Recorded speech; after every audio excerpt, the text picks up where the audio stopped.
یانی هەولێر ئامادەکاریەکانی بە کۆتا هێنا بۆ یاری بەرامبەر سەماوە لە قۆناغی 32 جامی عێراق کە ئابڕیارە ڕۆژی سێشەممە و لە کاتژمێر 3 لەسەر یاریگای سەماوە یاریەکە ئەنجام بدرێت. یانی هەولێر دەیەوێت بە سەرکەوتن لەم یاریە پەڕەیەکی نوێ هەڵبداتەوە و بەرەو ئەنجامی باش هەنگاو بنێت.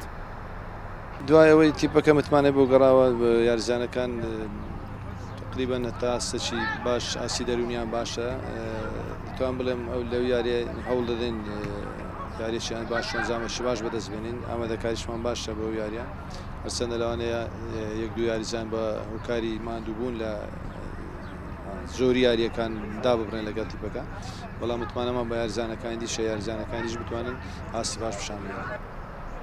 هەولێر لەم گەشتە دوور و درێژەی بۆ ئەم یاریە لە توانەکانی بڕۆنۆ ئۆلیڤێرا و ئایمان تەڕابلوسی بەهۆی پێکان بێبەش دەبێت و کۆمەڵێک یاریزانیش پشوو دەبن تاوەکو لە یاریەکانی خۆل باشتر ئامادە بن.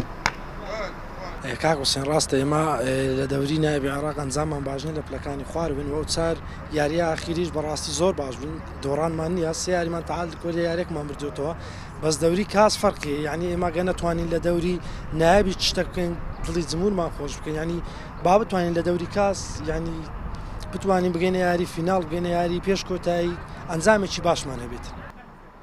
یانەی سەماوە بە بارودۆخێکی خراپ تێپەڕ دەبێت و لاخولی پلەیەک لە ناوچەی دابەزین بۆ پلە دووە. یاریەکە گرنگی بۆ هەردوویانە هەیە بەهۆی ئەوە یەک یاریە دۆڕا و مەڵاوی دەکات و براوەش دەگاتە قۆناغی 16. حوسێن محەممەد، کەناڵی پێم، هەولێر.